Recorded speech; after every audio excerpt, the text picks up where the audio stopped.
Bernard de Montreal. Preparatory Communication Number 17.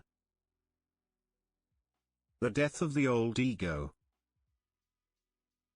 The psychological awareness of man and his influence on everyday life closely depends on the awareness of the movement of energy within him, and on the exact and precise understanding of this movement.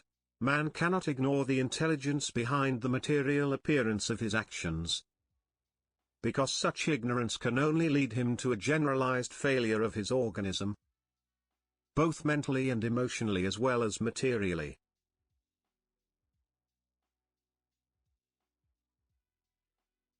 It is essential that man readjusts his vision of reality, the vibratory reality of his being, so as to be able to follow the rhythm of his energy and not to counteract it with activities that interfere with it. Activities based on the disagreement between the old ego and the forces of life. The energy of man must first be perceived before it can be understood in its functioning.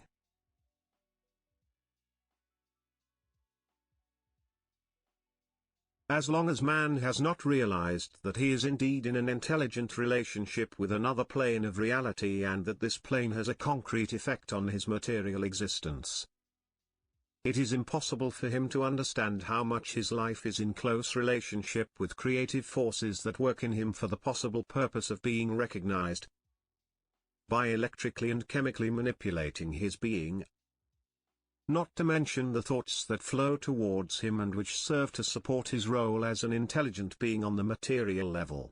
Man is fundamentally an evolving being, not only in terms of his rational intelligence, but also in terms of his intuitive and creative intelligence.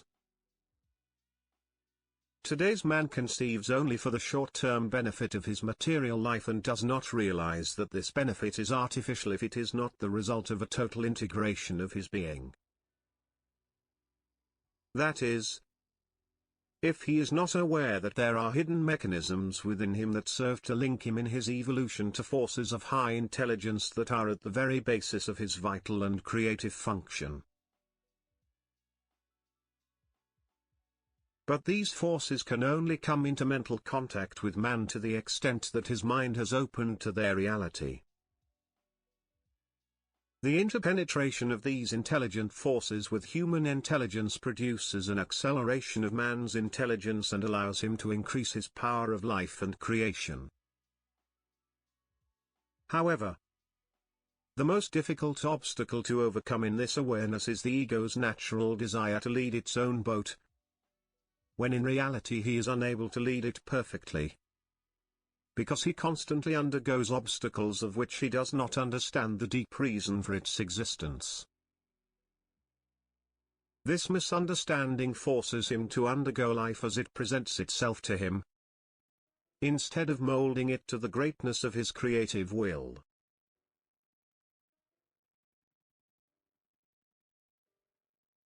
It is not enough for man to live his life as he is forced to live it. He must live it as he wants to live it, meaning as he can live it within the framework of his own supramental potential. As long as man lives his life on the level, plane, of his lower mind, of his conditioned intelligence, this life will never know how to be what he has always secretly felt it could be. Precisely because he will not have understood that to live his life as he secretly feels it, we must stop being subjugates to it, and develop the hidden forces within us that prevent us from accessing it.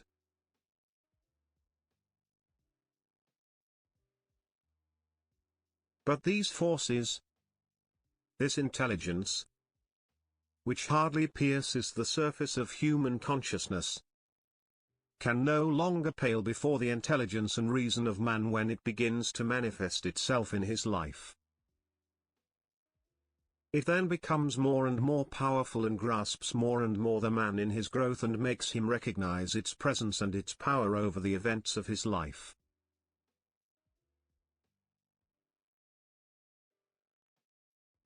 Only then does man begin to grow and understand his life.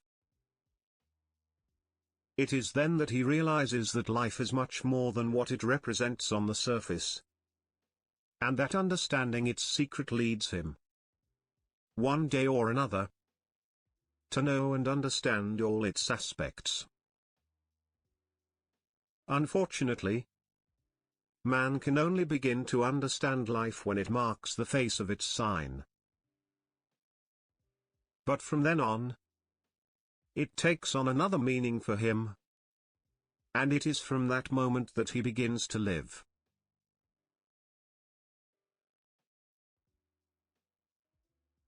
At first, he fears his self-centered reactions, because the forces of life are not yet adjusted to his creative will, but rather to his personal desires.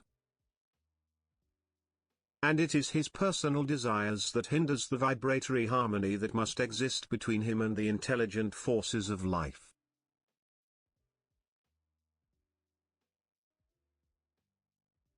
The human ego is made up of mental and emotional energy. This energy provokes reactions in man when they are confronted with a type of new energy that man has not yet learned to integrate into his life. So that the original reaction of the ego is sometimes hostile to this new consciousness in him that pierces the thick walls of the conditioned consciousness.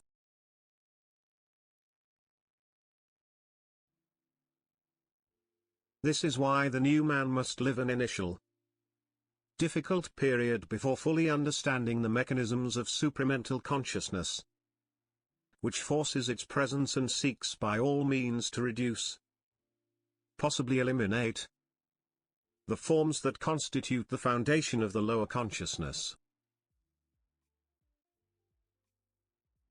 In the ancient man, the man whose consciousness has been conditioned by his external senses, it is impossible for him to react intelligently to the hidden movement of internal forces.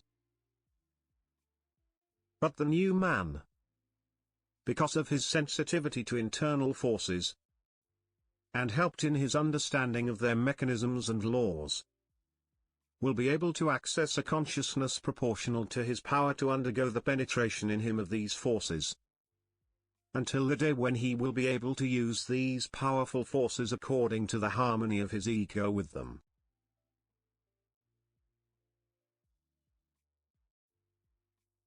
The power of man has never been so diminished as in this period of history. And yet, humanity has never been so close to realizing the inner greatness of man.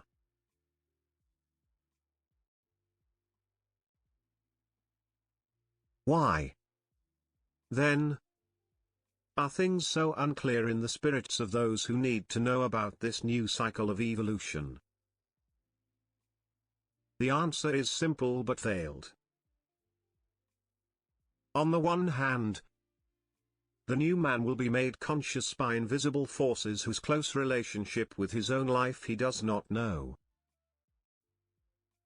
Secondly, these forces have the power to accelerate or delay the awareness of man, depending on whether it is favorable for the total good of mankind, and not according to the personal desire of the human ego.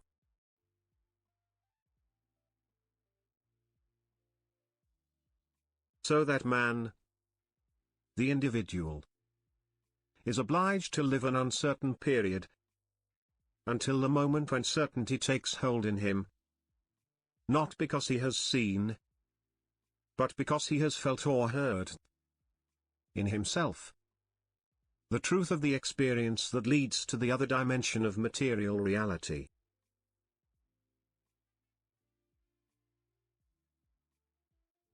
It is here that the choice is made.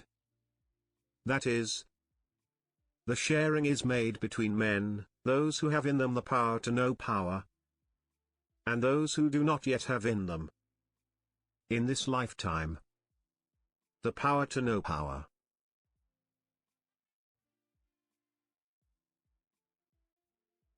Those who need to know about power in the future are already marked by it. But they must develop the necessary awareness in order to recognize it and await its manifestation. Since man is about to know power, it is normal that those who are destined for it feel it, seek it, but do not yet realize it, because power has not descended on earth or on the globe.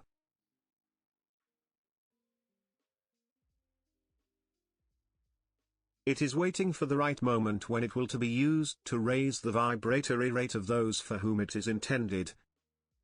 And this, when the time will have come for this manifestation. During the waiting period, man must be prepared so that he does not suffer from power when it manifests itself on the globe.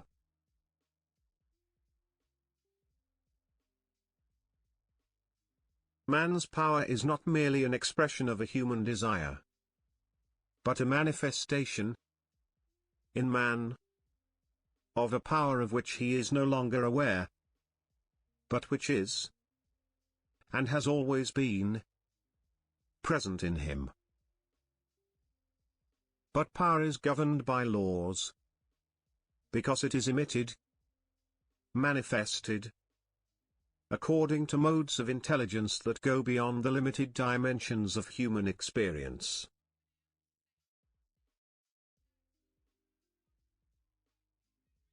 When man is present in his inner spirit, it is easier for him to understand the reason for these laws, if only within the framework of ignorance of his own ego, whose weaknesses and shortcomings he knows too well.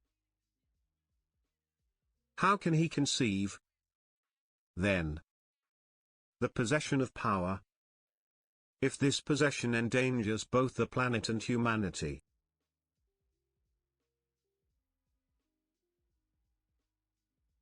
Man is not without knowing to what extent he is primitive and unconscious of his actions, of their scope. That is why power must be transmitted to man when he is sufficiently aware of the limits and weaknesses of his ego, so that the forces aren't released in such unbridled fashion on his globe such that he would not know how to stop their destruction if they were misused.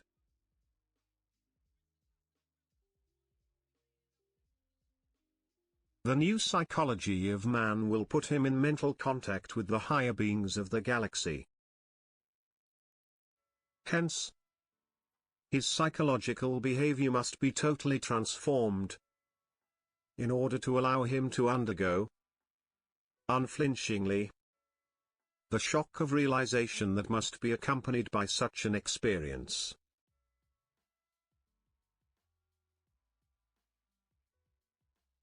In the past, man has conceived his evolution according to projections that were personal to him or modeled on certain philosophies emanating from a few centers of thought on the globe.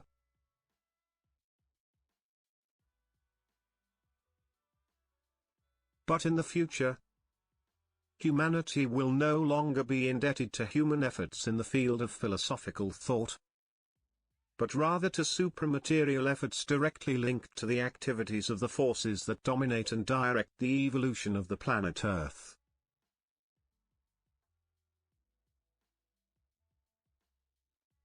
This is why man will no longer have to make efforts in the field of knowledge, because it will be given to him in direct relation with the forces of life that must lead him to another dimension of material, mental and spiritual life.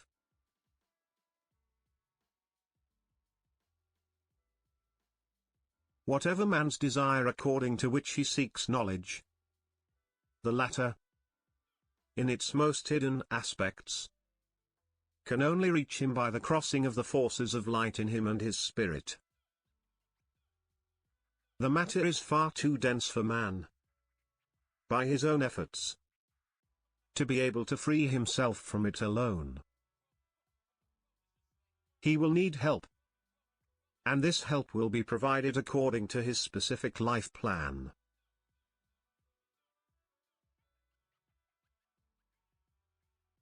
The forces of evolution do not have absolute control over man. but they have a vibratory power. And it is from this power that man, one day, must feed himself, in order to raise the vibration of the planet and allow him to be counted among the great globes of the galaxy.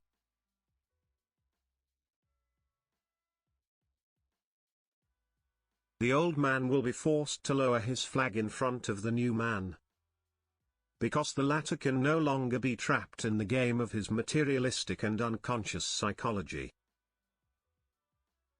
As much as conditioned psychology has served the ancient man during his evolution, so much it will be meaningless for the man of tomorrow.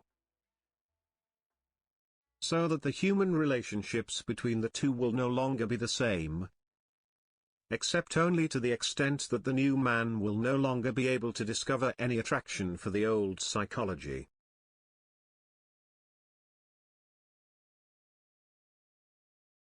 This change of perspective in the life of the new man will create a void in him that he will be able to fill in his new relationships with those who will understand exactly what he feels and perceives.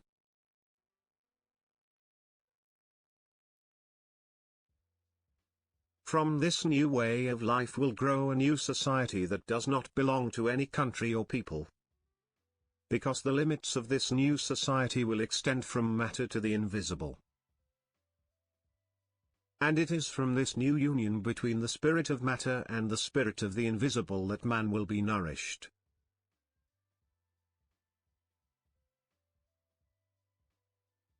It will be impossible for the ancient man to understand the new man, for the latter will no longer be of his own race, but of a new race whose distinction will be characterized only by a different degree of consciousness, rather than by a degree of color.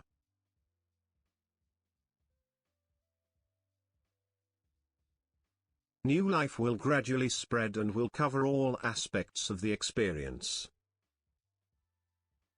What was will be questioned, because the past will no longer have any power over the new race. Whatever the degree of impression and conditioning, the new era will represent a lightening of the human condition. For life will no longer be lived within the psychological limits shaped for centuries by men whose thoughts were forced to mold themselves to the material form of existence.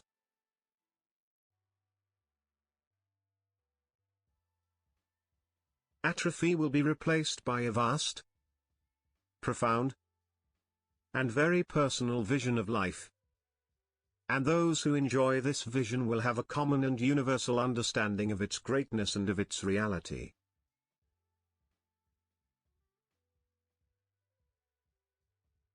Man will no longer suffer in his ego, because it will have been relieved of the heavy burden of illusory forms that have enslaved his mind and amputated his internal power. The awakened ego will then become the support of the great forces that must descend in matter to raise its vibratory rate and subject it to the laws of the spirit. The use of suprasensible intelligent forces to increase the vibratory rate of matter is one of the most important points in the evolution of mankind on the earth.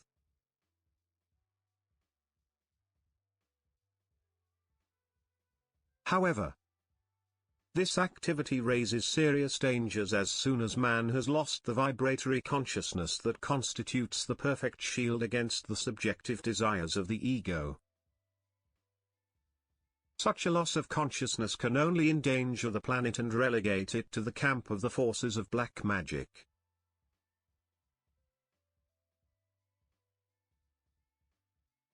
The ego of man can only claim the wisdom of intelligence or discernment when he has been sufficiently conscious to allow the forces of life to penetrate and serve as a channel for them. The wisdom of intelligence or discernment is a power of the spirit of man over the spirit of emotions. And it is through this wisdom that man will learn to recognize the enemies of light.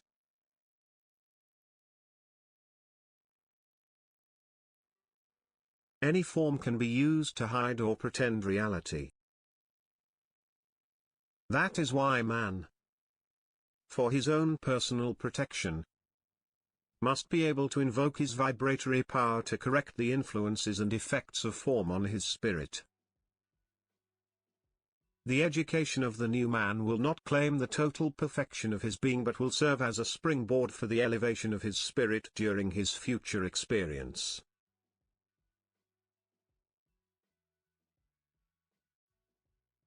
When men have turned sufficiently against reality, part of this humanity will have progressed and will be ready to part with it.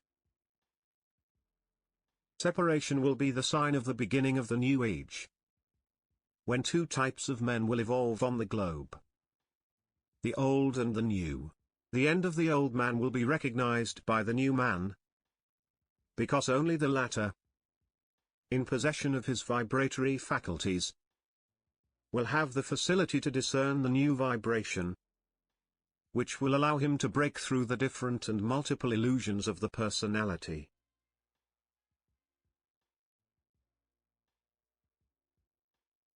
Armed with this power, it will be easy for him to determine what real life means to him, despite the enormous mass of illusions that surrounds him and make it inaccessible.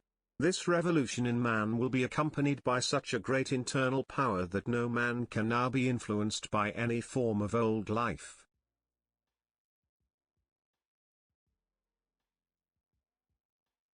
Confident of himself, this new type of man will entrench himself from the demands of a life conditioned by a false vision, while a totally new vision will open before him and allow him to access the highest possible level of experience on this planet.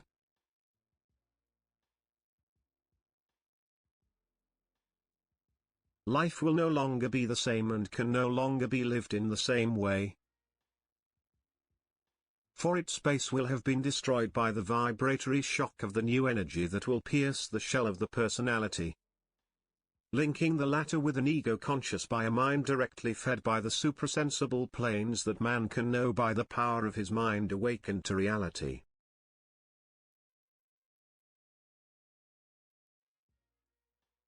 The actualization of this new human phenomenon on Earth will be the precursor to the great upsurge in the world of forces seeking to drive man away from himself. The forces will be so powerful that the uninformed man will not be able to understand the plan, and from this ignorance many will suffer.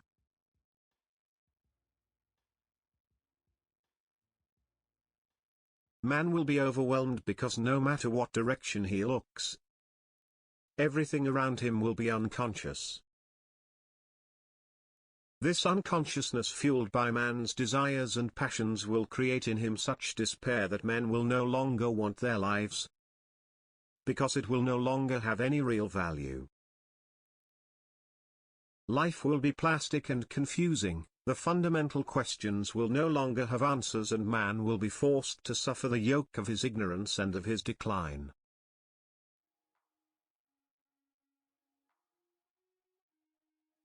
As the earth is invaded by forces of all kinds, a small number will come from all the countries of the world to ally, to meet and to hear each other, because they will be aware of the supramental vibration in them.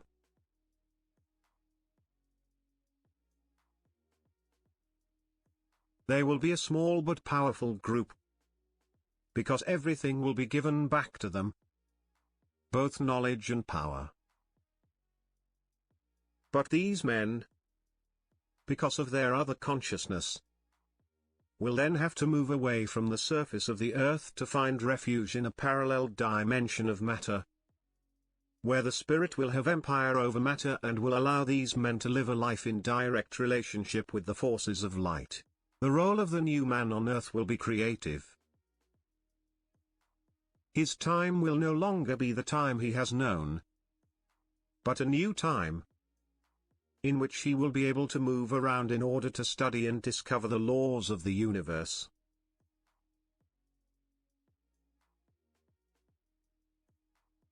The new human kingdom will complete the phase of human mental development and establish the first conditions for the development of a society governed by the laws of the spirit on the globe.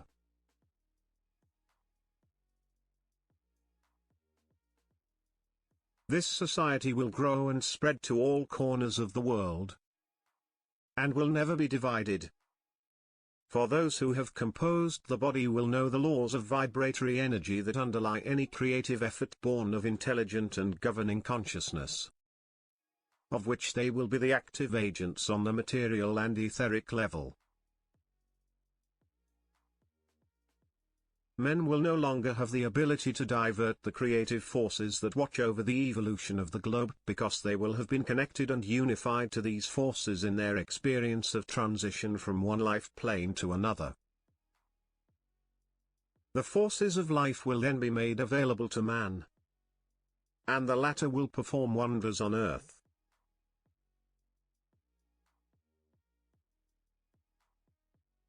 From the deepest and most secret folds of the planet, these men will be able to act and ensure that nations evolve towards greater harmony. Entire peoples will be creatively influenced, in order to allow them access to a greater manifestation of their national characteristics, within a framework of balance and understanding with the surrounding nations. All governments of the earth will be instructed by the emissaries of the new race, for they will have the power to make their voices heard.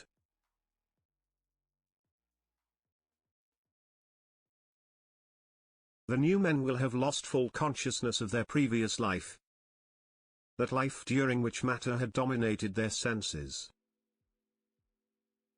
The new life will be total, and the past of this old life, will no longer exist.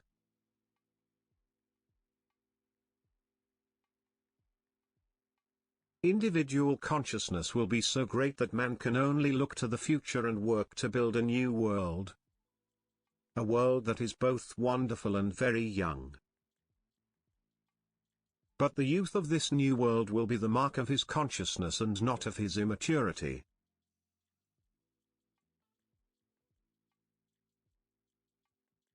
The veils of science will have been lifted, so that society will reflect on the greatest and most sumptuous things.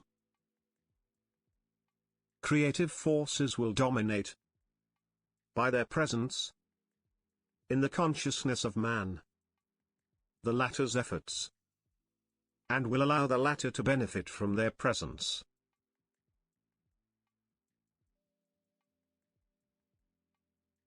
The earth will then know its paradise and men will be the proudest inhabitants. Based on new organizational principles, the new society will only be able to go beyond the limits of the old and conquer the highest plateaus of social perfection.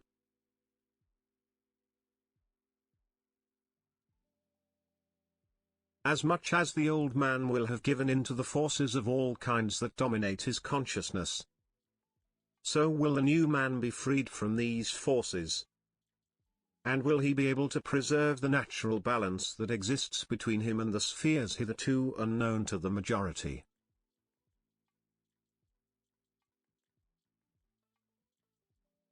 The forces of involution will have to withdraw because man will know the illusions and maneuvers.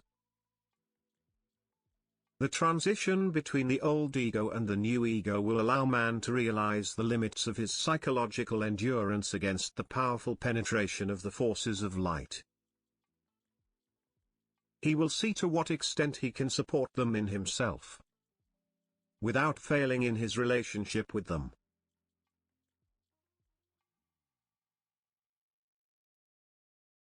His experience will mark the beginning of universal consciousness in man, and only the individual will be able to measure this level of consciousness according to his relationship, more or less narrow, with the creative intelligences that direct evolution and follow man in his journey towards the infinite.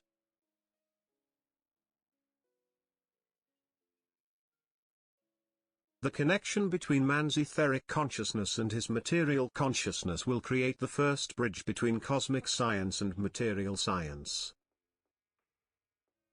so that the latter will see its last days and will be replaced by a science so advanced that everything that is known today in the largest research centers will be outdated.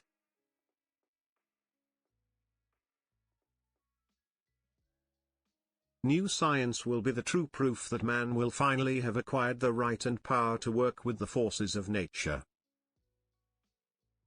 Its creative power will awaken in humanity a great sense of love for science, which can only be realized at its true value when man works according to the laws of evolution, and not according to the laws of destruction. The old ego of man, one who understands only by his material senses, and evaluates only by the presence of his senses, will have lost his intelligent effect on the emotional form. And this loss of control over this form will ensure the total domination of mental energy in him.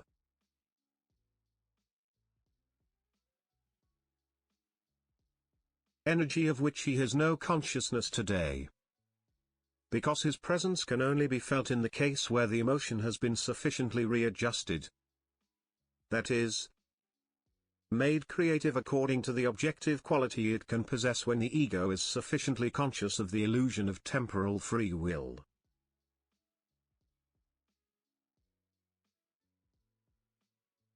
Only to the extent that this free will has been truly perceived in its necessary illusion can the ancient ego finally and gradually readjust to its own reality and begin to vibrate according to the vibratory energy that is at the very foundation of human power.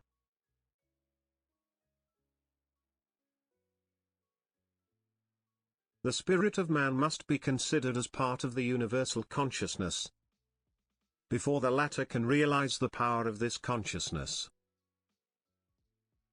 Thus, when man has ceased to consider himself as such, that is, as a subjectively intelligent being, he then begins to become aware in himself of an infinite value of intelligence that does not belong to him in himself, but which is part of him, because it passes through him.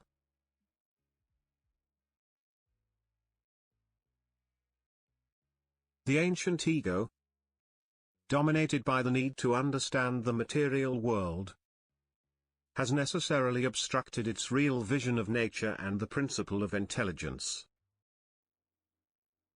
And it is from this necessary error that the evil, committed by man because of his intelligence, flows.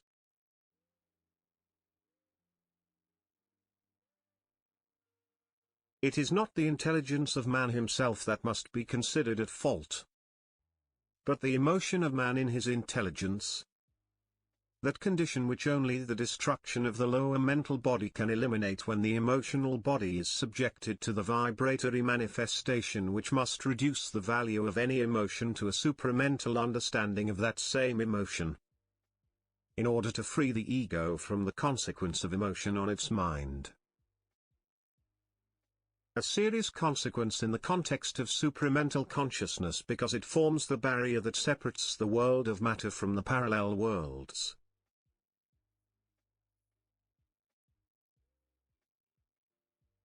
The transmutation of the old ego into the new ego will be so profound that the man of the last generation will no longer want to participate in the material life of this last generation.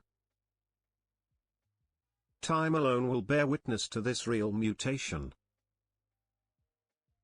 It is impossible for an ego to know the nature of its progression in the profound change of its being, because it is precisely this change that allows it to achieve change.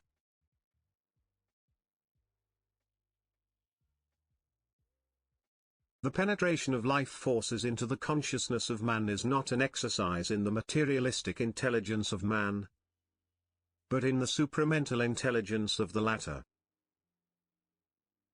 This is why any man who tends towards supramental consciousness discovers one day or another that he is no longer the same, except in the psychological constitution of his personal knowledge.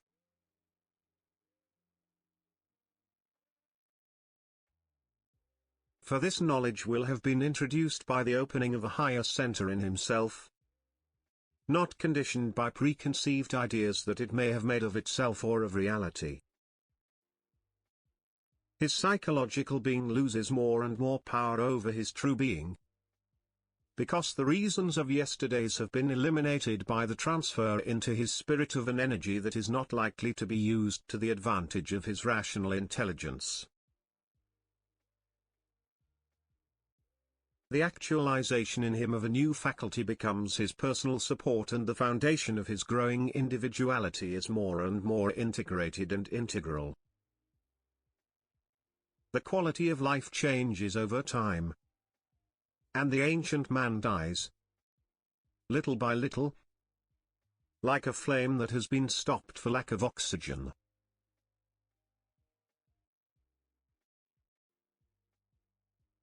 As the new intelligence settles in him, he sees very well that his present life is simply a page that he must turn, so that it may be established in a certain future for him alone. That on the other side of material life extends an even more real and vast life, because it contains the secrets of creation.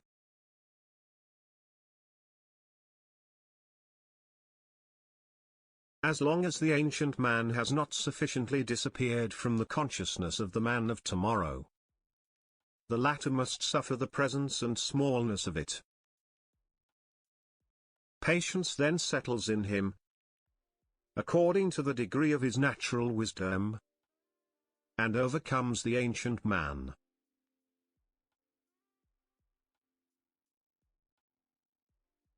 When patience has finally made the last blow in the latter's body, the foundations of the new reality are felt under his feet, and he sees that he is ready to tread them without fear, filled with the deep and serene joy of the life announced long ago to man by those who knew its secrets and hidden grandeur.